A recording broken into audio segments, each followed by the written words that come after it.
Assalamualaikum warahmatullahi wabarakatuh. Mari kita lanjutkan pada hari ini untuk belajar tentang permintaan dan penawaran. Ibu bagi seperti ini, kolom ini untuk mempermudah kamu membedakan mana yang permintaan maupun yang penawaran. Dari mulai pengertiannya, hukumnya, faktor yang pengaruhinya, dan lainnya. Yang pertama itu pengertian. Pengertian dari permintaan adalah sejumlah barang yang ingin diminta konsumen pada tingkat harga tertentu. Sedangkan penawaran itu bagi si produsen, artinya jumlah barang yang ingin ditawarkan oleh produsen pada tingkat harga tertentu. Untuk hukum memang Ibu seperti ini ya, dalam simbol Ibu. Untuk mengingatkan, mempermudah kalian untuk mempelajarinya, kita menggunakan gerakan tangan ya. Kamu perhatikan. Ini ya, yang di atas ini merupakan price, harga. Yang ke bawah ini permintaan. Jadi satu ke atas, satu ke bawah tangannya ya. Jadi ini harga naik, permintaan turun. Harga turun, permintaan naik.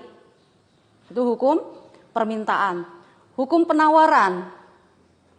Ya, hukum penawaran dua atas, dua bawah. Jadi harga naik, penawaran naik. Harga turun dan penawaran juga turun. Nah, ini bisa kamu simbolkan ini. Untuk faktor yang mempengaruhi naik turunnya permintaan maupun penawaran. Ini ada beberapa, mulai dari harga barang, pendapatan konsumen, selera konsumen, harga barang substitusi dan komplementer, prediksi kondisi ekonomi, kegunaan suatu barang, dan jumlah penduduk. Nah ini Ibu jelaskan dua di antara ini ya. Ini misalnya pendapatan konsumen.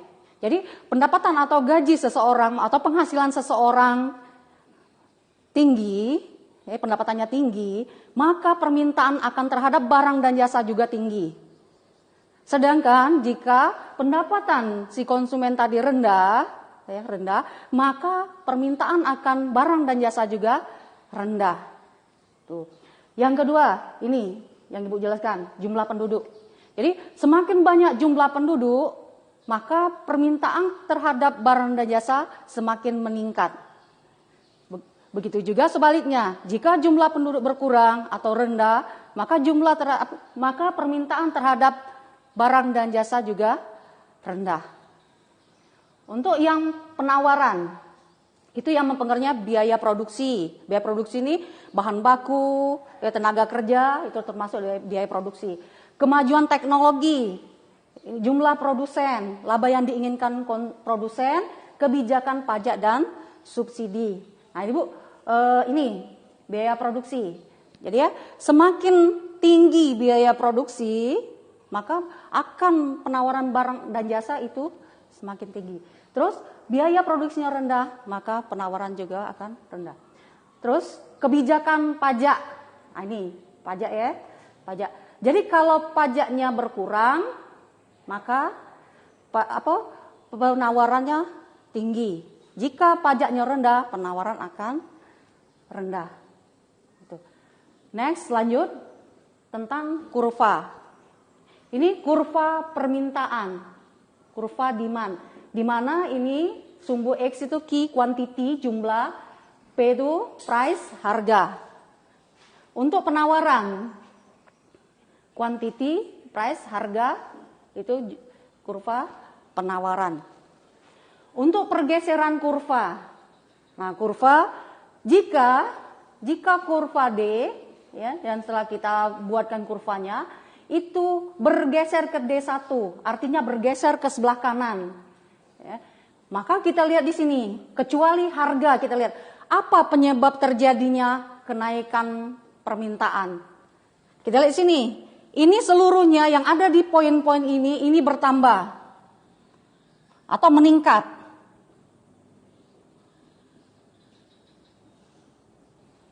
Ya, jadi mengapa bergeser ke sebelah kanan?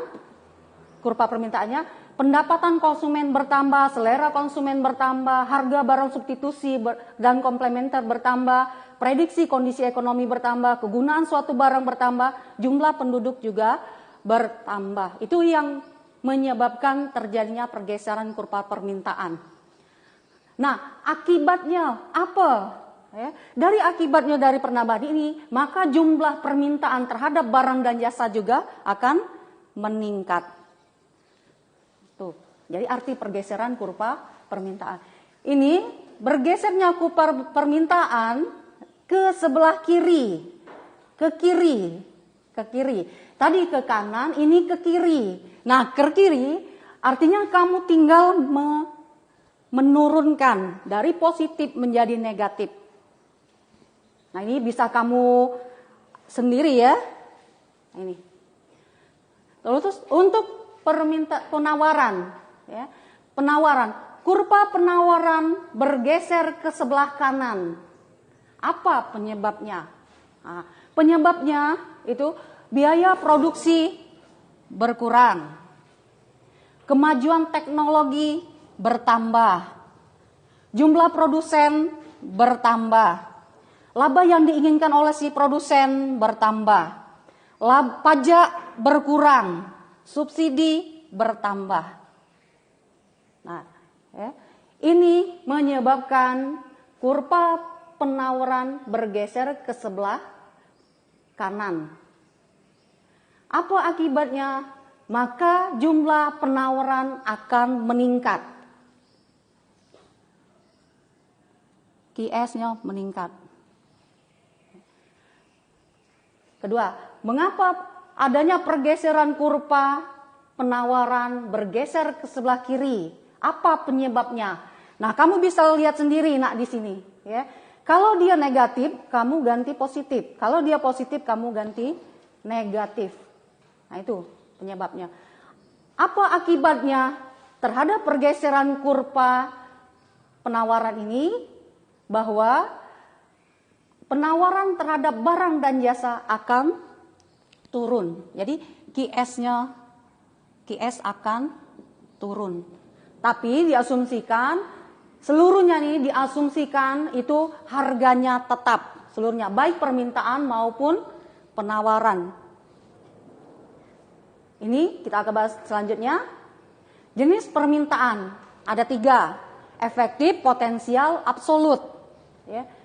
Efektif, potensial, absolut. Ini ketiga-tiganya merupakan ada keinginan. Jadi kondisi seseorang yang menginginkan terhadap barang dan jasa.